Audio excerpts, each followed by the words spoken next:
So they might actually ban a hero for potentially keyboard. Do you want to make friends with No. Nana? I was actually expecting the Fairness, but I think because they already have a Lilia, they have a Barats as well, they are not really too concerned with the Fairness. They actually want to go up against the Fairness.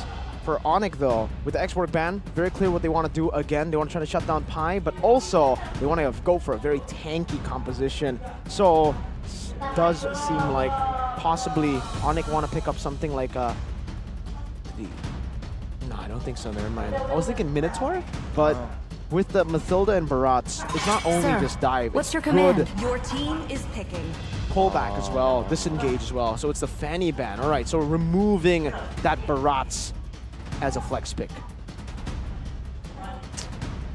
What is left on the board here for Alter Ego? For Alter Ego. Yeah, they have the first pick. We still have Terizla, technically. Yeah, Terizla's still on the board. Yu Zhong is also up for grabs if they want to. Glue. I don't like the Yuzong gets a carry. Yeah.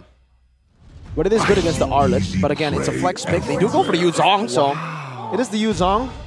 We did mention it. These are the heroes open. Even though it's not good, comfort usually is prioritized over counters in a lot of these situations. And for Pi, we know what he can do on comfort picks. And hopefully we get a gold laner. A real one. I think with this one. comp, they have to have a gold laner. Right? Yeah. Lilia gold lane suddenly. Oh, I mean, that is be consecutive. that would actually be really good against the carry. The carry, I don't think the carry will be able to sustain out of that one. That's extreme zoning, and the Lilia can just play to zone. So you might be cooking with something there. Might be cooking. Let's see. You have the last pick here on it. A punch for a punch. Okay, I Paquito. hear Paquito, yeah. Okay. A punch for a punch. Your team And the is fairness. What do we think about this? They want to team fight, but they can also split push with Carry and Paquito. Is that what they're trying to say here? Well, we did actually talk about how Boots can actually, pop off again. We did see him in Game 2 do really well. So now they've given him a damage dealer on that Paquito. It's almost like we're going to see Season 11 Boots, the Heavenly Fist. The nickname was given to him in Season 11 on that Paquito to push out the side lanes and then follow up. They have a good composition that plays around sustain with the Faramis and the Arlet. But the trio mid is already contested by both teams. Now it's about the gold lane, and they... Oh my goodness. That is a great pick. The Ixia. Ixia Matilda. Wow. Final barrage. Wow. The full barrage. The full barrage with the guiding wind. Yes. Those are the skills. Wow. Well played. Good draft from Alter Ego. From Onic, well, technically the Paquito and the Arlet, I was about the to whole say. team could dive, but that's why they picked up the Mathilda. That's why they have a Yu Zhong as well. Yu Zhong, so they're front to back. It's basically, they're going to try to front to back with the Ixia through a dive. So for the Faramis, who also can threaten the Ixia, the Faramis will be forced to defend the carry instead. And this is going to be great for Alter Ego if it goes as planned. And here it is, the conclusion to the Royal Rumble. The first one of MPL ID Season 13. We're already at a 1-1. Who will be able to take this game, the final game? Will it be Alter Ego, the uncrowned kings, or the defending champions in Onic? A change already early on here in game number 1. We saw in game number, actually, in match number 1, but in game number 3. Game number 1, Kyrie went for the Impure Rage on the Fredrin. This time we see the Concussive Blast, so he is going to be looking to clear a bit faster. Not much on that sustain, but 4 QCs on the side of Onic. Whoa. Mobility is the name of the game. If they want to start winning in the early game snowball against Alter Ego, who have to scale up a bit for the Ixia, wait a bit for the Ixia, this is how they do it. They play and rotate better so that Alter Ego won't reach that point. They're trying to contest the mobility that is already inbuilt in the composition that Alter Ego have brought in, right? With the Lilia, very fast clear. We have Rasi on the Matilda, mobility and clear. But Let's see how it fares down. Will they be able to compete or not? Now that's an interesting start, by the way. In Game 1, Game 2, we didn't see any interesting starts from both sides. Keyboy actually did not buy roam boots earlier, so that does mean that he will try to get level 4 around the turtle fight. So they're trying to look for a very cheesy initiation with Keyboy later on. It's also a thrill by Keyboy, thrill from Kyrie, and a thrill from Taz, the normal, as we can see. Something that is a standout definitely is CW on the Master Assassin. It seems like so far both games when he got the Bruno and now the carry, he just loves that Master Assassin. See here, first turtle. Seems like Alter Ego, they're trying to hover around the turtle pit first. I want to see how Onic will respond to this, but it seems like he will go bottom side first. High, taking some heat. Furious dive defensively. It seems like Alter Ego, they will restabilize here, and they will not go and prioritize the fight. Not just yet. It looks like Kyrie is going to start rotating and posturing for this next neutral objective. Turtle already at 3/4 of health. Taz gonna try and contest it away, already at half. Now it's a 50-50 between both of these junglers. See, Taz and Kyrie, who will strike first in Game 3? Oh, Black Shoes early from Pride Boots, though. Will try to find the burst, and this time Kyrie will strike first in that turtle. Pi, though, soaking damage, will be taken down as first blood will fall to the hands of Boots. So that's Pi taken out.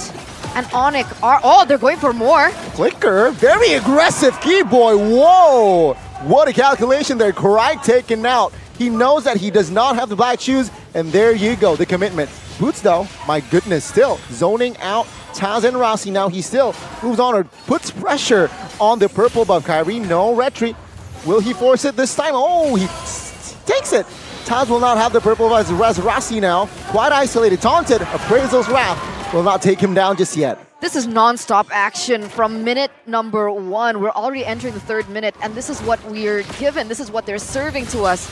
Keyboy, 2 times in a row, first pick Arlets, and this is a Keyboy that we're getting. The Keyboy that has been able to suppress Alter Ego so far. Oh, Daytona's welcome on towards Keyboy, but the damage will not come through. Keyboy survives! Never mind! Here comes Eno with a full barrage, and Taz survives. That's a trade for Alter Ego. Only Keyboy down, but man, just absolutely well played from Onic. This was what we already kind of mentioned early on. Keyboy didn't buy the roam boots, wanted to get those levels, and in the end, he was able to get level 4 before the turtle, and that was what really swung the turtle fight over to Onic. With Keyboy having a level advantage, also gold advantage, he was able to dish out more damage, get the resets, displace their enemies, and the 4 QCs, you can really see now the glory of it. Boots getting the sustain in lane, but also rotating. But on top of that, Keyboy as well. He was so active around the first objective. And even for Kyrie, I would actually say the Concussive Blast, if used properly around the turtle, it gives you quite a big advantage when it comes to the retreat battle. You get additional damage after your skill. And maybe that might actually be the game changer as to how, you know, as the question answer, actually, as to how he was able to beat out Taz in that retreat battle. Now the keys to victory, they're being completed by Alter Ego as well. So other than Taz, other than the jungler Kyrie. So that's going to be another neutral objective in the hands of Onic. 2-0 so far against Alter Ego. But other than that, Onic has also successfully been able to suppress Pi in the EXP lane. Boots is 2 levels ahead. Can you imagine at this point? I think for Boots, it's more expected, the Paquito against the Yuzong in lane. What's not expected for me is CW winning in the gold lane. And by winning, I mean just farming better. Because really, in this matchup, it should be the Ixia who has a lead. The fact that CW is in the lead, it's very interesting. And I have to give him props because of the Master Assassin. We saw that Albert did the same thing yesterday against the Natan. If you guys remember, Game 2 against Skylar, against RRQ. So usually we think Master Assassin, you use Master Assassin against a laner you are good against, right? Which still applies. But the way that Onic have been using it is weak side Master Assassin to keep him from dying, to keep him from losing in the 1v1. Okay, it's a 4v5. Top lane Pi committed the Black Dragon form, and they do not get nothing. Meanwhile, Boots, the Heavenly Fist, grabs or gets a turret bottom side. Cosplaying Aran. doing his job, right? That's what a beautiful Paquito can do. He can roam around the map, play the other side of the map as well, and get those objectives under the setup and use that as a distraction for the opposing team. And now Alter Ego, they're losing their objectives left and right. And with a 3,000 gold lead for Onic, these are the items that we're looking at. 1,000 gold lead over to the Paquito. First item, Hunter Strike, has Dominance Ice already on the way to as well, because the enemy team does have a Mathilda. You can see a very high emphasis, very high priority on the anti-regen. But for CW on this carry, it's still the Corrosion Scythe full attack speed build. Let's see here, the collapse top lane. Keyboy trying to find an angle. Good! Final slash on towards 3, but the final barrage might be the answer for Alter Ego. In the backside, though, it is actually Boots securing the kill on towards Zeno. Taz now caught and will be traded by Boots, but it's 2-4-1. Take a look at the backside. Kryn and Rase will be taken out as Onic. This is their collapse. This is not the land of Dawn. This is their playground. 4 members for the price of 1. Only Boots gets taken down, but that was after he was able to do his job, which was take down Nino in the back line. And then this is the space that is now given to Onic. CW munching on in the turret in the top side. That was another huge win for Onic in that team fight. And again, it's about layering, how they are able to initiate or target their players. For the first layer of offense, it was the final slash with Kyrie in front with CW and Sans. Then, when it's all safe, when Nino thinks it's the right time to put that full barrage on, it's the subversion of expectations. Boots has been setting this up for a while as well. He's always been in the side lane, so Alter Ego are automatically conditioned to knowing that, okay, Boots is never going to be participating in the team fight, and when you think that Boots isn't, he does. Super well played by Onic and Boots. Great decision making to join in that team fight, and Nino was definitely not ready for that initiation. That was Kyrie popping and again triggering the Black Shoes. With this, Keyboy pops a conceal, and the final slash on towards 2. And good night, Kryn, as Alter Ego will lose another member. Keyboy's just been a monster on this Arlet. 2 games in a row. Right now, he's sitting at a 3-1-3 KDA with how aggressive he is. He hasn't lost... He lost once, but other than that, he's maintained a really good KDA so far. And it looks like Alter Ego, they keep not expecting his initiations, his final slashes, that catches them off guard, and it makes everything so messy for their front-to-back composition. It really does. And for Alter Ego, remember, this is what they need to avoid, a snowball from Onic in the early game. They need to wait for Kryn and Nino to be online for the front-to-back to even work. So currently, even if they front-to-back, that 7,000 gold lead will outpower the front-to-back power of Alter Ego. Oh, look at Taz here now, isolating. Daytona's welcome, though. Will it be enough? Now take a look at the final barrage here in the backside. Or the full barrage from Nino. But it seems like it's just to have and create space as Onic is trying to find another inner turret in the bottom side of the map. And there it is, again, right? After all that, if Boots isn't in the team fight, it's a deterrent. If he is in the team fight, it's also a deterrent, as he's able to get so much HP off of that bottom side turret for Alter Ego. And again, he's active back again, going to go for the far lane now, we would expect. And who does Alter Ego send?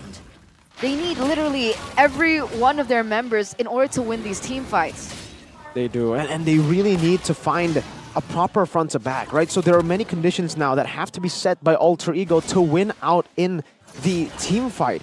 Knowing that the map pressure, the map tempo is completely on the side of Onic, they have waves pushed up everywhere, Alter Ego are continuously going to be split, and even if they stick, Onic will be able to find flanks so easily with these minion waves pushing in. So Alter Ego, they are basically forced to make errors across the map. They cannot even enter their own jungle due to how much tempo Onic have on the map. Yeah, look at the zone there, right? Lord comfortably taken by Kyrie. An 8,000 gold lead. 10 minutes, though. Alter Ego, they have always thrown everything to defend their outer mid. That's a plus point from Alter Ego. Onic has just... Even that as a plus point, I mean, the orchestration of how they unfold in these team fights and these Lord dances, it's beautiful to see. It really is. What? The How? macro, the way that they are able to play, Alter Ego, they committed into a full team fight comp, and they forgot that Onic can play many more ways. Exactly. Dynamic playstyle of Onic never fails to impress. It's really about the execution, right? Because a lesser team would just be taking the same route Alter Ego is doing, but with this composition for Onic. Say, Lord, this is the first Lord, mind you. What will Onic take with this push? Alter Ego, they will and manage to defend their base here at top, but they will lose all the inners here, top, mid, and bot. Alter Ego, though, what will they go for? It seems like just they will be able Taz? to. Oh my God, they will be able to defend. Rossi flickered out, and Onic, they will have no angles here to commit a fight. Wow, all right. So at least they're able to defend their For base now. turrets for now. A wave is still crashing in the mid side. It looks like Keyboy is looking for an opportunity to strike as well, and it's possible at any time. And Alter Ego, they're being pushed into a corner, going havoc on their own brains, nitpicking at their brains as to how they should approach this. Because again, like you mentioned, even if they want to go for a fight, as long as Onic keeps it messy like this, takes it away from the proper formation of a front to back, then Onic have all the advantages in the world. And at this point, 12 minutes in, it's already a 10,000 gold lead for Onic. Yeah, I'm going to completely ignore the items here because I'm going to tell you guys how Alter Ego can still get this done. They need to just look for trades on the map to get as much gold as they possibly can before the next Lord spawns or before the Lord sieges down. Because for Alter Ego, luckily for them, they have built a composition that can deal with the minion waves very well. They have an Ixia, they have a Lilia. So technically they can prolong the game. And for Onic, this is where their composition slightly falls off. They're still really good in the late game. I'm not talking about late game pressure, late game damage. I'm talking about siege pressure. They have a carry in their comp. Sieging is going to be kind of tough for them. So as long as Alter Ego are able to get Nino and Krite online in before the Lord spawns in for Onic, because I think at this point there is almost a 0% chance that Alter Ego get the Lord unless Onic make a big mistake, gets caught. So they need to look for a trade. I think right now, with Onic going to the Lord, Alter Ego go up. They go up, they clear, they give the Ixia and Lilia some gold. So Krite's already taken the mid lane. Ixia's being sent here as well. They want to give Krite and Ixia as much gold as possible. Then they probably want to farm up top. Yeah, Yuzong is leaving it. So that's exactly what they're doing. They just want to funnel as much gold on Nino and Krite, and then they can possibly defend. Let's see here. With this Lord, with Ixia and Krite funneled. Question still stands. It's still a 13,000 gold deficit in total. Mirko, can they defend? High ground, they do have presence, right? With that Lilia, with that Ixia. Let's see. Will Onic have enough to really put the nail in the coffin? They'll lose one base turret for sure. Yeah. Minimal. Okay, we'll see if that goes into the expectations here. 14 minutes in. The Lord is still crashing in the mid side as well. Keyboy looking for an opportunity once again. He does have his ultimate, he can push through, but it looks like Alter Ego are seeing that it might come. Sand's already very aggressive. They lose that mid turret. Looking for the reverse sweep here. Onic, will they go full circle? Off circling Eagle will not be committed on towards a player, as Alter Ego now looks to clear the Lord. They will though, with Nino, with Krite in hand. It seems like it will be more than enough. And Onic, they will try to siege the top lane turret. Alter Ego, their main focus is to defend this. And it seems like no bodies will be taken out just yet. Keyboy. I want to see the collapse. There you go, the final slash on towards Zero. The damage though will not be there. Krite will be taken out as Taz will be the next one to fall. Onic, they move onwards as now Pi with the Black Dragon form trying to find something, trying to distract, but in the backside, it is actually Rossi and Nino taking out Pi. The last man standing will not be able to find something perhaps here. Yeah, there you go, he goes down, and that is Onic, the reverse sweep. The Sky Kingdom will stay up, and the New World 18. Order will not be there. An 18,000 gold lead. Wow. In the end for Onic. I guess even if you have crazy high ground, crazy wave clear, it does not matter. If you're 18,000 gold behind, is that the... Biggest gold lead ever? 18,000 gold?